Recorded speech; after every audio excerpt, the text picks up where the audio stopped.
Thank you very much. I think we are grateful to have been graced with the presence of a man from Sakota in Florida, at Saba University and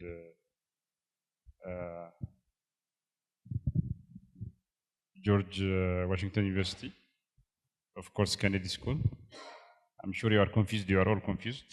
I'm talking about Atwa Babihone, the head of Eagle Mission to Ethiopia, and two young men with competing dreams. I just want to make it a little bit. I'm lending myself. ፈታ በሉ ስላለች ሳሚያ የእሷን ምክር ተቀብዬ ነው ከሰሃልኩ ሰው she's responsible for every mistake that I'm making. ደግሞ since I'm from Raya called Alamata እና ሰቆጣ የሚለው ቤት ስለመጣልኝ ነው የተጠቀምኩት. So and she has also electrified our commemoration, our deliberation, pretty much vibrant, anachronistic of anyone that I have ever met this kind of conferences. I think it has its own color, right? So I would say it was a very warm African day. It's the first of its kind as far as our institution is concerned. A lot of our staffs have put together their energy, their knowledge into this. I think that my first congratulations goes to Masarat, Wendiye, and other staff. The panelists, of course, it was also quite interesting. They have graced us with their great speeches, great reflections, great insights. Of course, including David. His speech was powerful. I was simply trying to mold a part of it. Otherwise, I am always touched by his moving speech. I think this, as far as I'm concerned, the past 500 years, Africa has only been on the receiving end of the global order. If the First World War was an Atlantic Ocean war, the Second World War was the Pacific Ocean War. And if there is anything called Third World War, anachronistic of what happened in the past, this will be an Indian Ocean and Red Sea war. So we are at the heart of a global transformation. We are at the heart of competition for a global power, competition for domination of the global order. This has never happened to us, where we have only been the victim, being on the receiving end of the global order.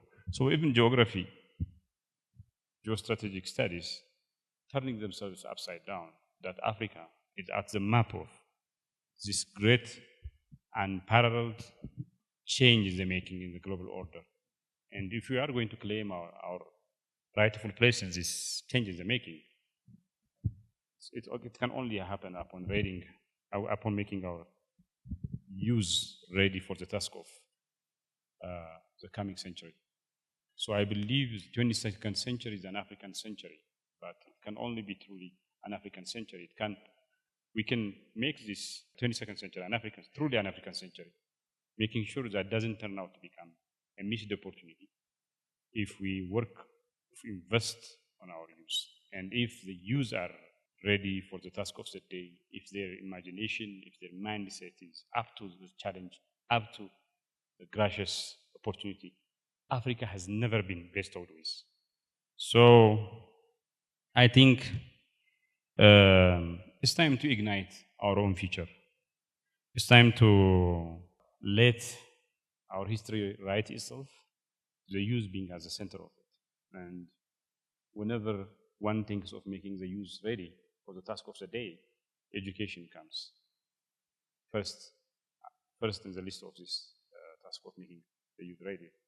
So I think education is not just a form of enlightenment, is not just a way of making a better livelihood.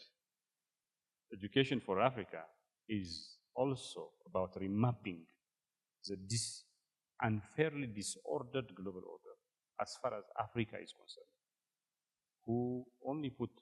that only put Africa for 500 years at the receiving end of any global interaction one can possibly imagine. So a young man studying something, a young girl studying something should be the best at whatever she's doing, not just only for her own sake, but for remapping this global order in favor of Africa. Without education, without excellence in education, without a great learning capability, this opportunity that is presenting itself as with will be a missed one. None of previous African generation have been lucky enough, have been bestowed with this kind of opportunity. So we have every chance, every opportunity to turn the table upside down and get rid of this 500-year-old unfair system with a fair, working, functioning system to all humanity living in the four corners of the globe, and that can only happen by a determined generation, a generation that is committed to write a new history, a generation that wants not to change his livelihood, her livelihood, a generation that just don't want to change her vicinity, her village, her country, but the entire global system, the entire global order. And I believe the African youth are capable of doing so. I believe time, history, and geography are meeting at a certain confluence point in a way that no generation before was lucky enough to have faced with.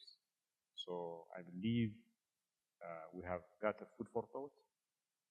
This is not a task. This is not something we have to think about. Just because we are here, this is not a celebration. This is rather a challenge. And the fact that we came together here, we have come together here to commemorate the African Day, should give you a challenge of a decade.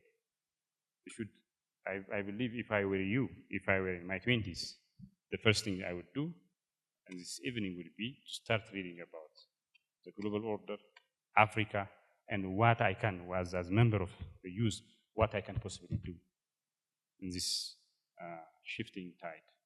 Thank you very much. Thank you for coming.